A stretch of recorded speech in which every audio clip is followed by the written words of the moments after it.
Começando mais um episódio do AcriCast e hoje a gente vai conversar com Letícia Moreira, ela que é nutricionista atuante em low carb, cetogênica e dieta carnívora. Letícia, obrigado por vir aqui conversar com a gente e falar um pouco sobre nutrição.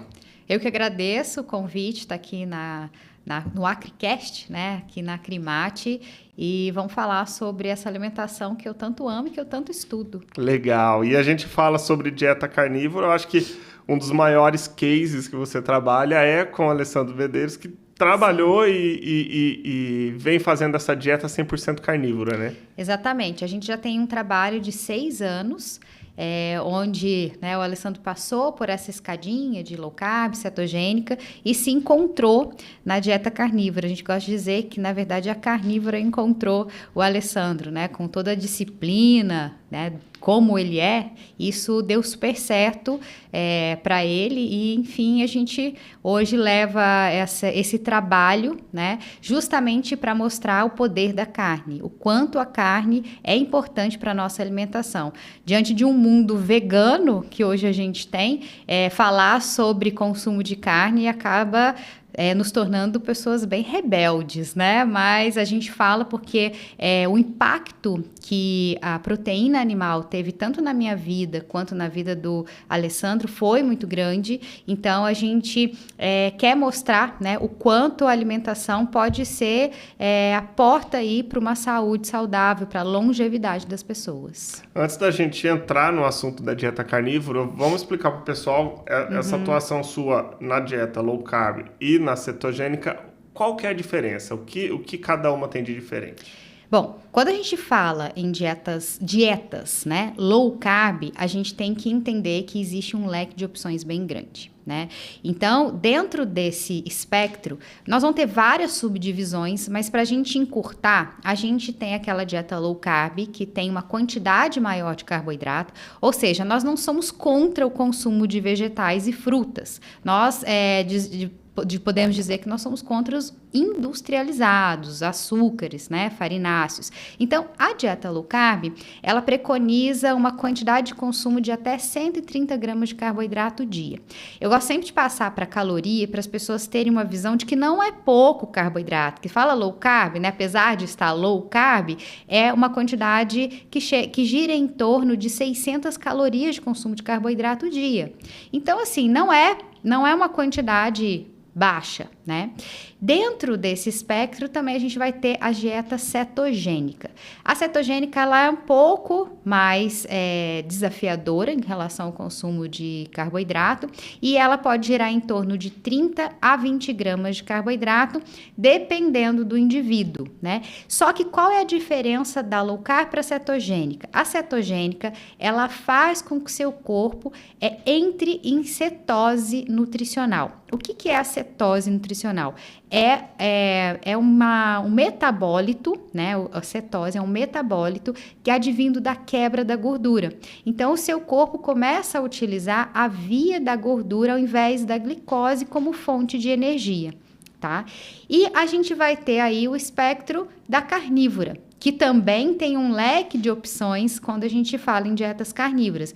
Então, focando para essa dieta que é a que é mais estudo e que hoje é o que me torna referência, não só aqui no Brasil, mas também no mundo, que a dieta carnívora, ela pode conter até 15% de vegetais. Quando a gente fala de uma dieta animal-based, a gente pode ter uma dieta carnívora clássica que tem até 2% de vegetal, ou seja, um café, um vinho, né?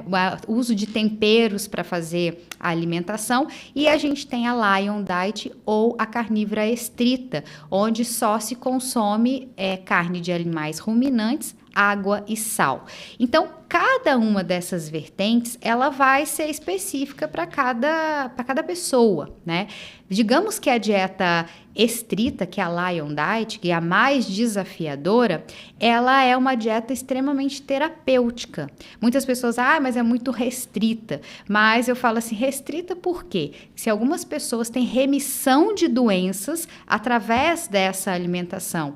Então, acho que tudo depende da visão da pessoa, se ela quer melhorar olhar um aspecto de saúde, né? Então, a gente tem esse leque de opções. E dentro desse leque de opções, a gente ainda pode colocar outras opções a depender da adequação do paciente e a depender do problema de saúde que ele tem. Existem pessoas que têm alergia, por exemplo, a ovos, né, que faz parte de uma dieta carnívora, por exemplo, né, que a carnívora, todos os alimentos de origem animal faz parte. Mas existem pessoas que podem ter alergia a ovos, existem pessoas que podem ter alergia ao leite. Então, a gente vai fazendo essa adequação, dependendo do objetivo do paciente, dependendo das necessidades do paciente e dependendo do que ele consegue aderir.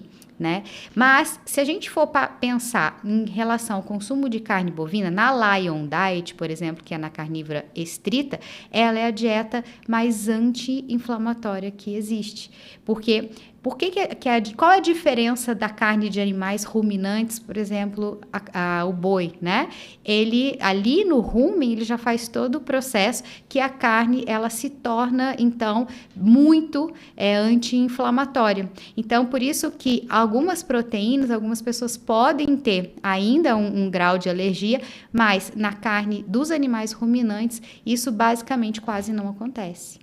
Legal. E aí, a pessoa que quer praticar uma dieta carnívora, ela precisa passar por essas etapas do low carb, do cetogênico, ou ela pode entrar direto já numa dieta carnívora? Não necessariamente. Isso vai depender mais da adequação do paciente, né? Eu gosto muito de usar a estratégia do mais desafiador para o mais fácil, né? Porque às vezes quando a pessoa entra no processo, ela já está animada ali, né? Ela consegue fazer esse processo, mas não necessariamente.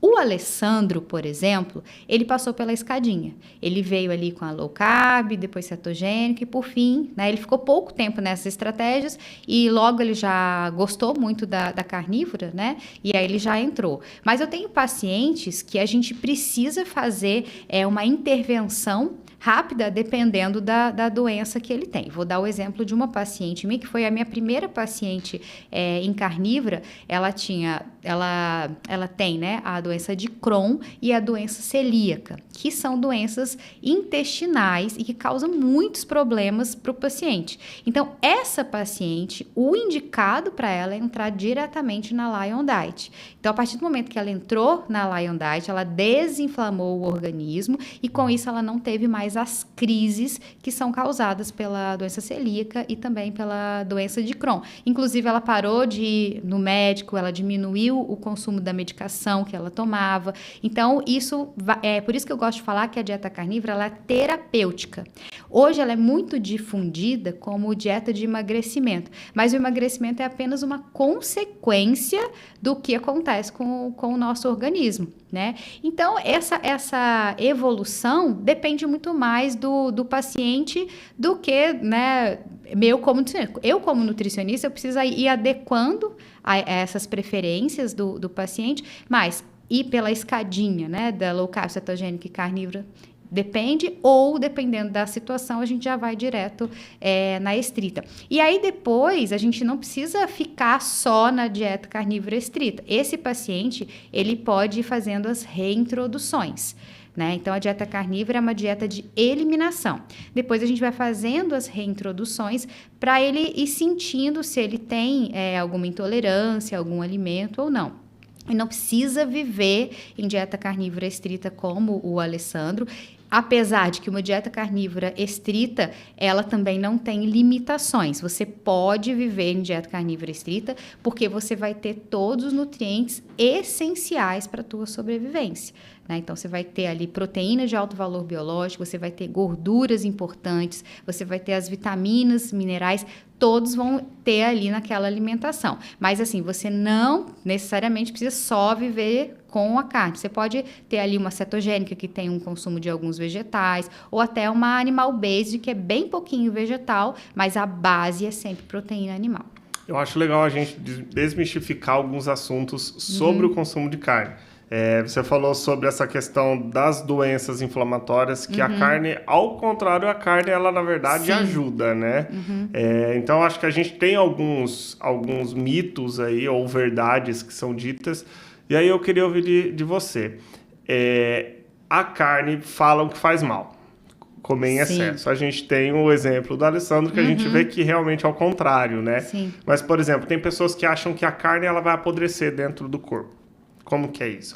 Ela vai apodrecer? O corpo vai absorver antes? Como... Isso é um grande mito, né? O nosso estômago produz um ácido que se você colocar seu dedo ali, seu dedo né, sai em minutos, né? Digere ele em minutos. Então, o ácido clorídrico do estômago, ele está apto a fazer a digestão. Então, essa questão que a carne fica parada no intestino, fica parada no estômago, que você não faz a digestão, isso é um grande mito. A digestão, ela pode ser um pouquinho mais demorada, mas assim, em 3 horas, a carne já saiu do estômago, né? Então, já está ali na luz intestinal. Então, esse é um grande mito, um dos grandes mitos, né? Que a carne apodrece no nosso estômago, apodrece no nosso intestino. Isso não existe, porque só se a pessoa tiver um problema já de produção de ácido clorídrico, né? Por isso que eu sempre falo que é bom fazer o acompanhamento nutricional, né? Para poder ir adequando a isso. Mas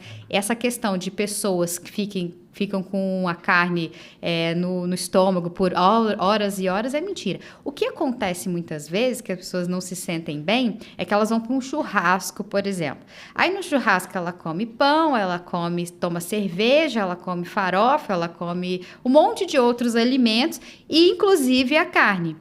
Só que nenhum outro alimento é o vilão. Sempre fala, eu comi muita carne. E às vezes aquilo, né, dificulta um pouco a digestão, porque você comeu uma quantidade muito grande de outros alimentos, misturado com bebida alcoólica, que é algo também tóxico para o nosso organismo. E então a gente tem que ter um olhar diferente quando a gente fala que a carne apodrece. Isso é talvez um dos maiores mitos. A carne não apodrece no nosso intestino nem no nosso estômago. Outro argumento que usam é o ácido úrico, né? É o ácido comer úrico, carne exato. vai me dar ácido úrico. Não, né? Não. E aí, quem fala que tá com ácido úrico elevado, geralmente toma uma cervejinha junto, né? Vai no churrasco no outro dia, tô com ácido úrico, tá tudo doendo aqui, mas tomou cerveja e comeu a carne. O que faz elevar o ácido úrico, né?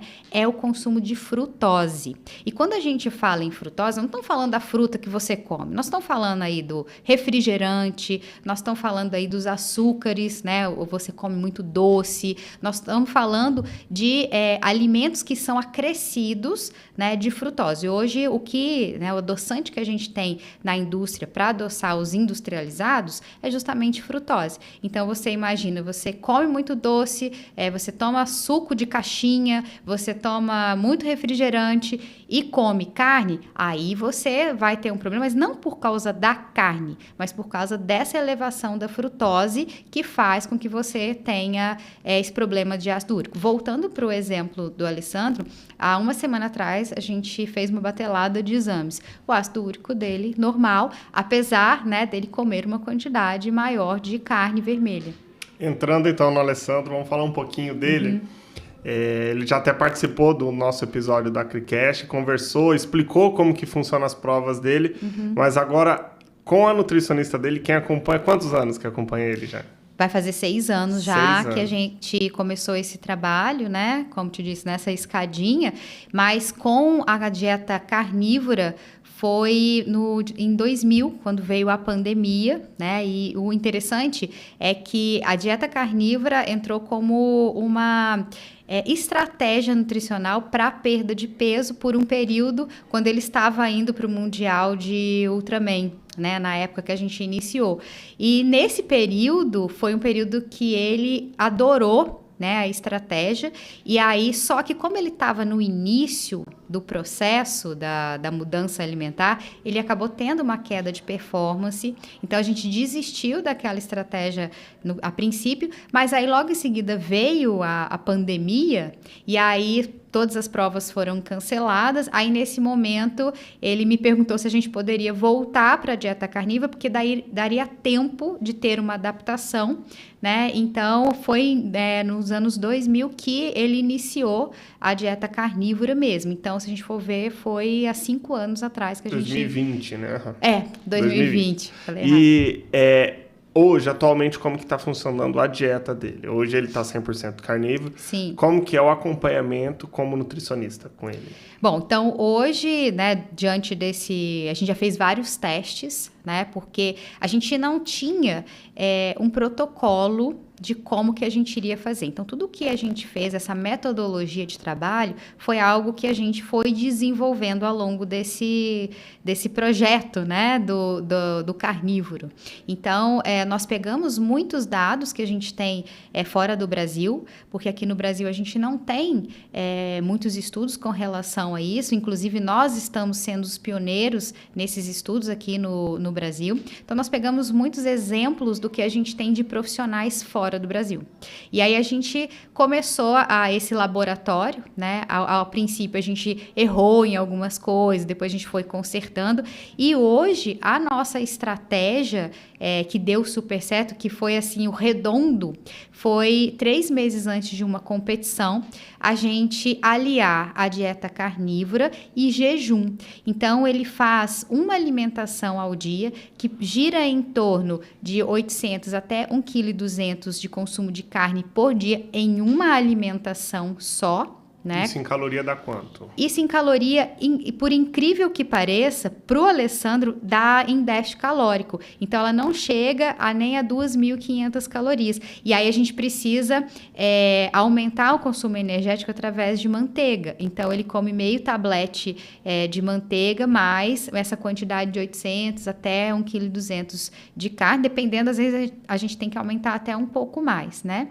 Então, esses 3 meses que antecedem uma prova é dessa forma, e na semana da prova a gente faz uma super alimentação, que aí pode chegar de 3 a 2 refeições dias, café da manhã, almoço e janta, e sempre com carne, né? E a gente pode complementar com os ovos também, né? No caso do Alessandro. E isso é para que ele perca peso, porque o esporte de endurance, ele necessita que o atleta seja um atleta leve. Então, ele precisa perder uma quantidade de peso, e aí, antes da prova, como ele geralmente faz as provas em jejum, a gente faz essa superalimentação para que ele tenha um aporte nutricional adequado para aguentar a pancada dos dias de prova, né, das ultras distâncias que ele faz. Então, hoje, a nossa estratégia, ela é dessa forma, tá? E o mais interessante é que a única suplementação que nós usamos para o Alessandro são os eletrólitos. Então, todas as pessoas que iniciam uma dieta carnívora, e principalmente os atletas, a gente precisa repor eletrólitos para não desidratar, porque a desidratação para o atleta, ela é algo importante, né? Então, a gente tem que ficar sempre de olho ali. Então, a gente faz a reposição de sódio, potássio e magnésio e a água, e assim ele consegue ter a performance que ele necessita. Mas hoje nós chegamos a esse consenso, partir aí de todo o nosso laboratório com a questão nutricional. Quando a gente fala em consumo calórico, ele comentou no episódio que a gente fez com ele que em uma das provas ele consumiu mais de 20 mil calorias, né? É muita caloria, gastou, né? né? Ele gastou 20 mil calorias e ele tinha muito mais de reserva. Sim.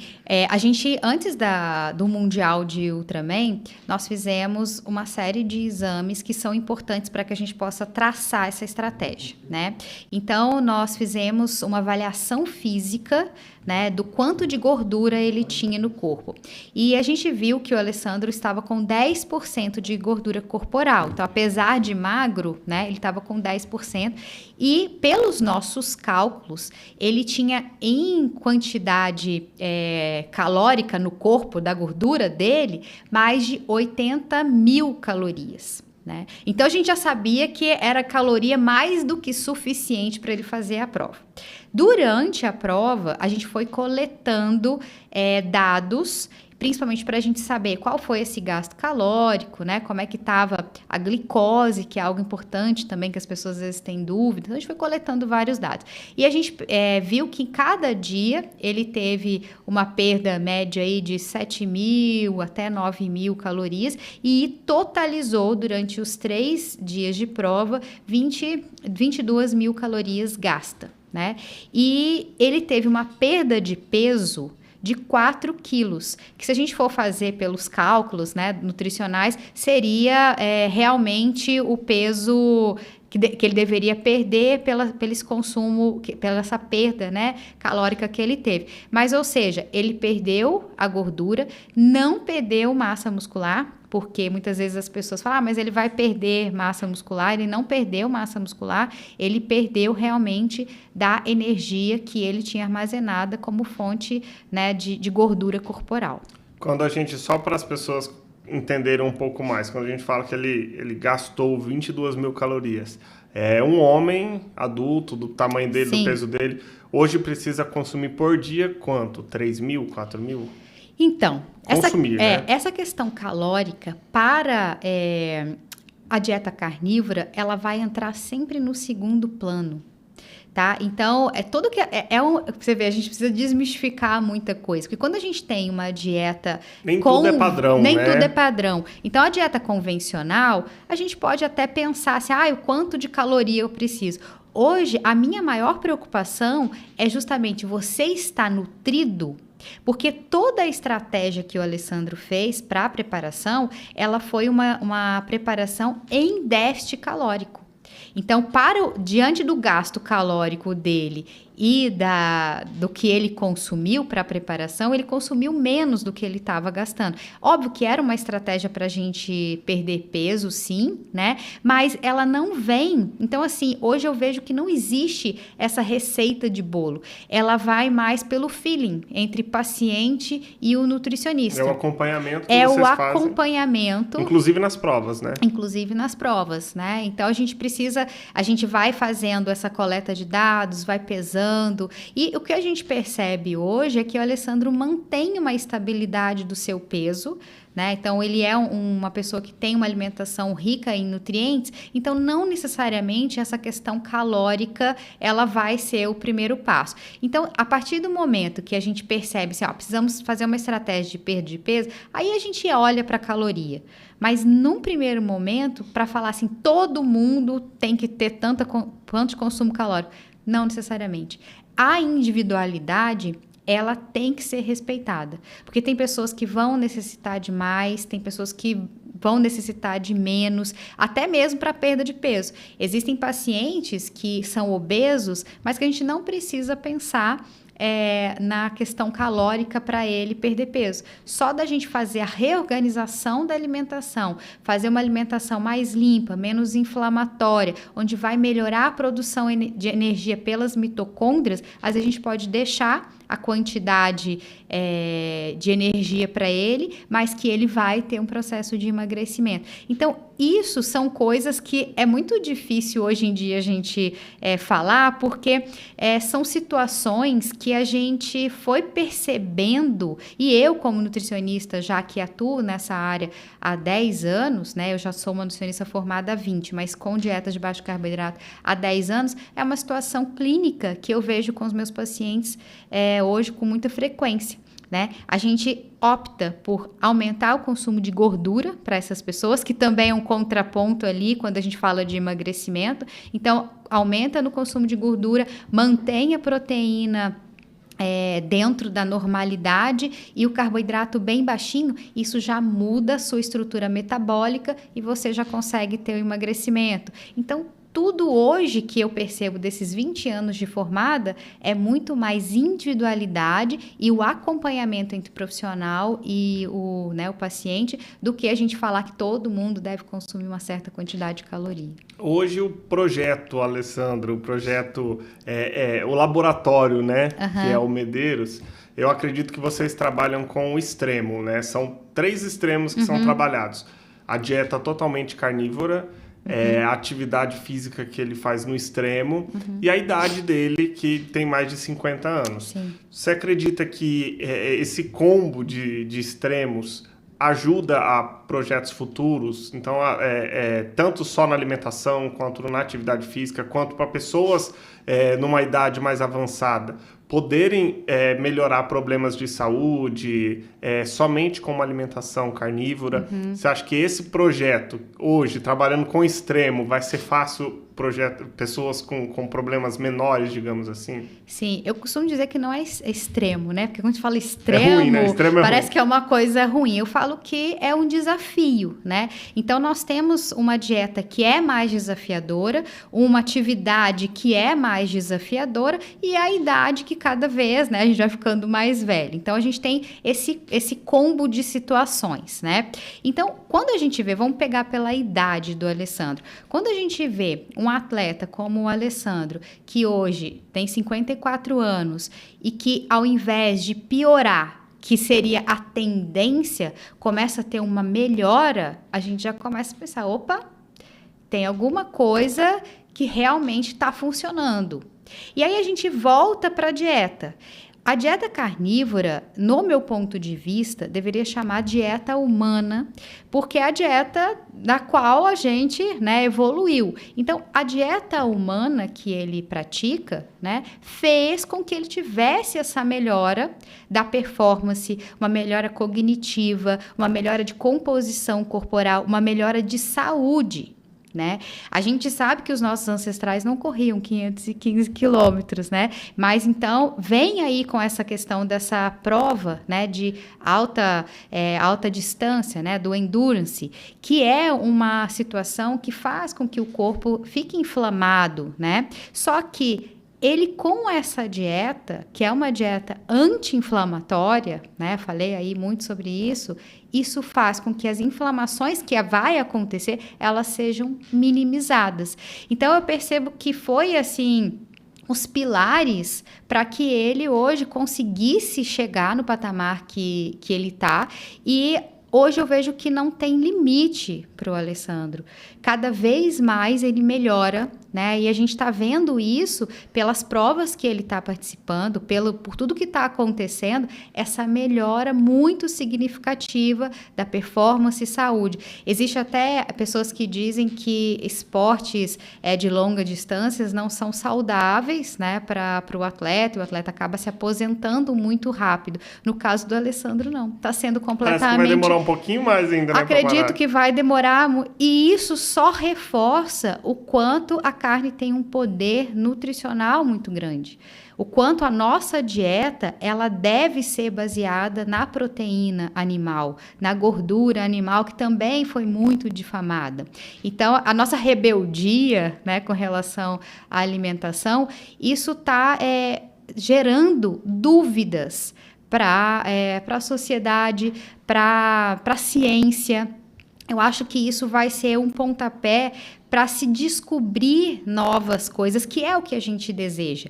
A gente busca apoio para o Medeiros para que ele possa fazer as provas, né, como atleta, mas a nossa grande missão é trazer estudos, é trazer ciência, é buscar entender o que ainda não foi estudado dentro da nutrição, dentro da medicina, dentro do esporte. E isso não é para dizer que todo mundo tem que fazer dieta carnívora. Não, é para dar opções para o meu paciente. É para que esse paciente que às vezes tem diabetes, para que às vezes tem uma pressão alta ou que não consegue se curar da obesidade, ele possa ter uma opção saudável para que ele possa concluir ali a sua jornada de vida.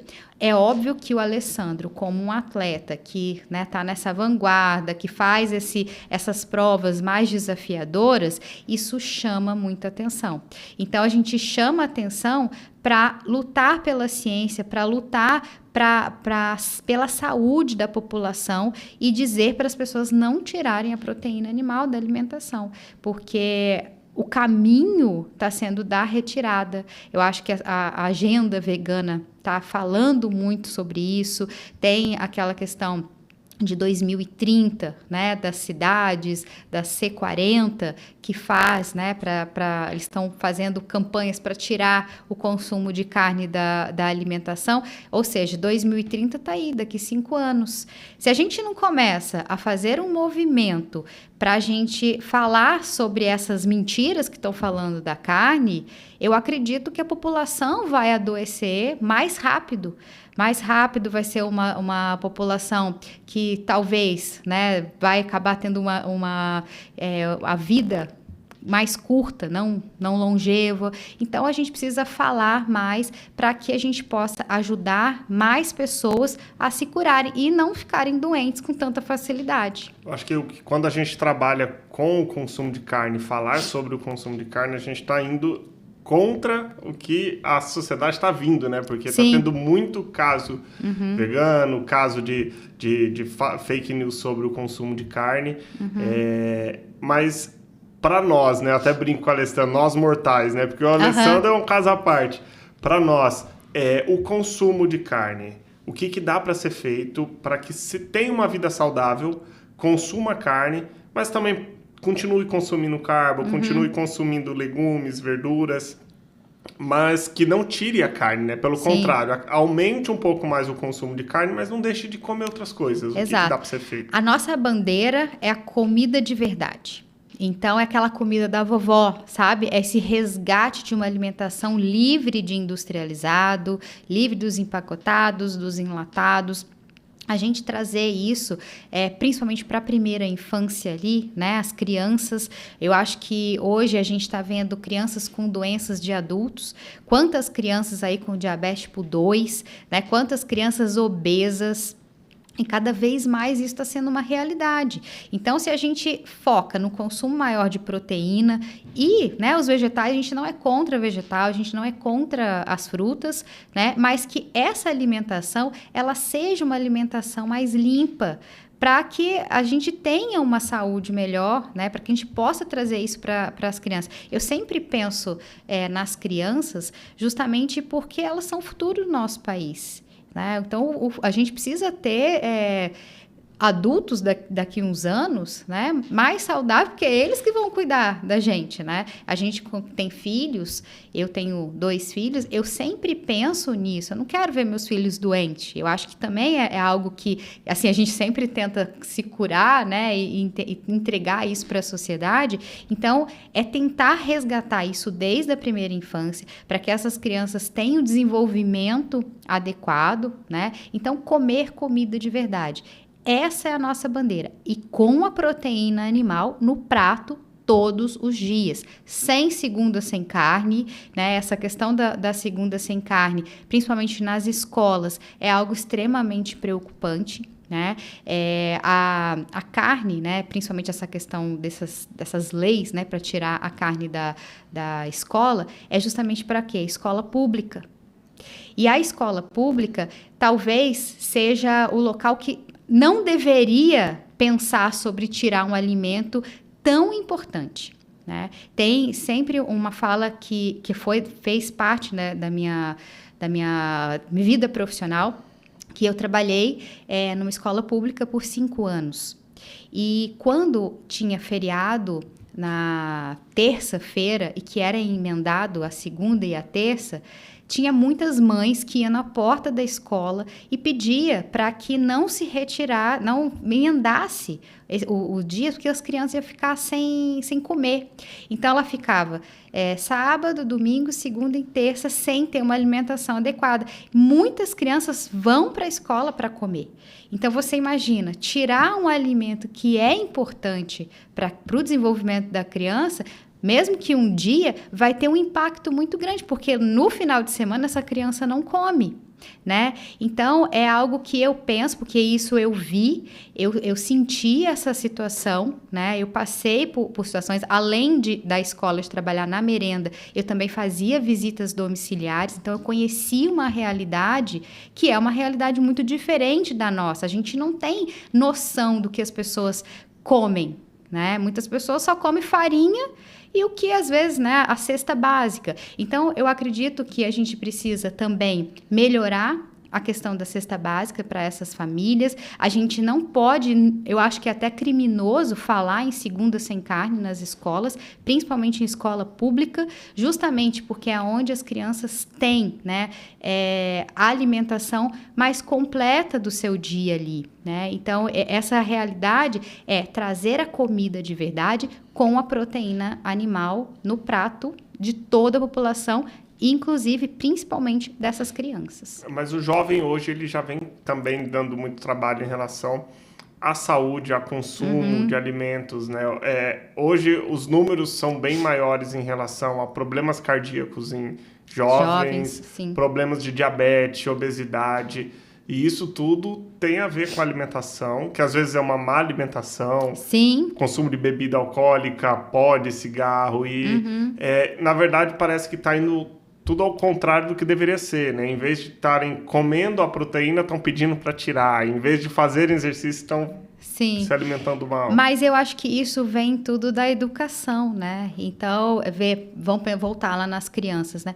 Você vê livro didático das crianças, o quanto a pecuária ela é atingida, é o vilão, né? É vilão, porque tá aí na questão ambiental, aí, né? Eu vejo pelo meu filho, outro dia eu falei, mãe, a minha tia falou que eu não posso comer carne porque a carne está destruindo o planeta.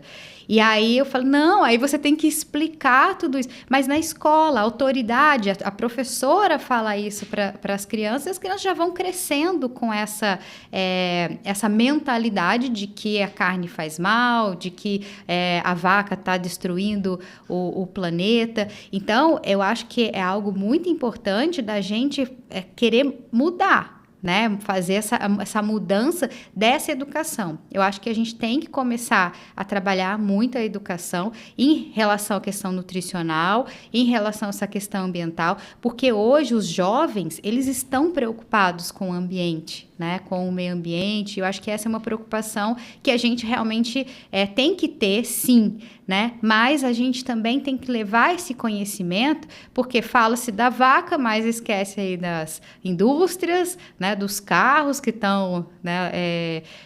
Tendo muito mais impacto ambiental. Então, isso é algo que a gente precisa trabalhar, porque senão esses jovens, eles começam a abandonar uma alimentação que é uma alimentação adequada por muitos industrializados, e aí eles começam a adoecer, né? Ficar e no muito caso mais de uma doente. escola, as crianças, elas comem até melhor, porque elas veem as outras crianças comendo, né? Tem aquela partilha, isso acontece sim, que é diferente às vezes de casa.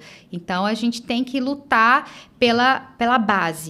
A gente precisa, por quê? O veganismo, ele vai pela base, né?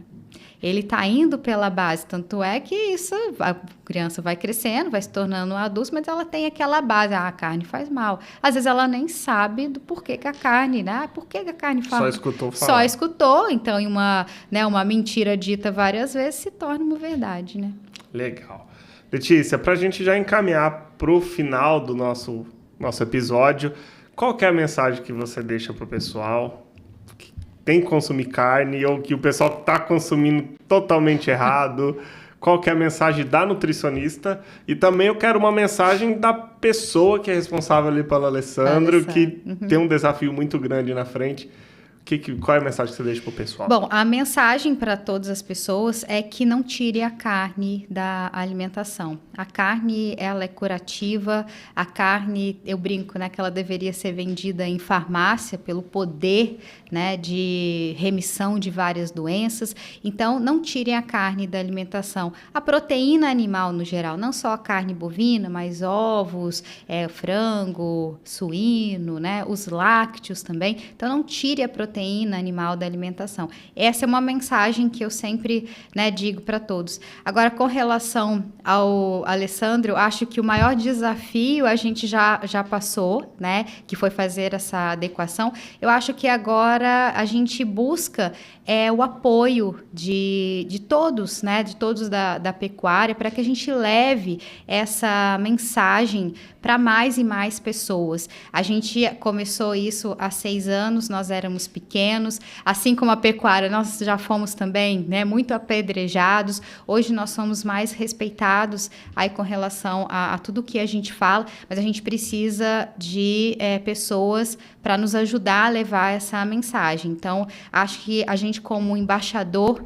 né, da proteína animal, não só no Brasil, mas no mundo, a gente agora precisa da ajuda de, assim como a Acrimate, todos os outros apoiadores do Medeiros, para que a gente leve essa mensagem para mais e mais pessoas. Tá certo. Letícia, muito obrigado por participar. Obrigado pela aula que você deu aqui pra gente. Vou tentar cortar o açúcar, tá?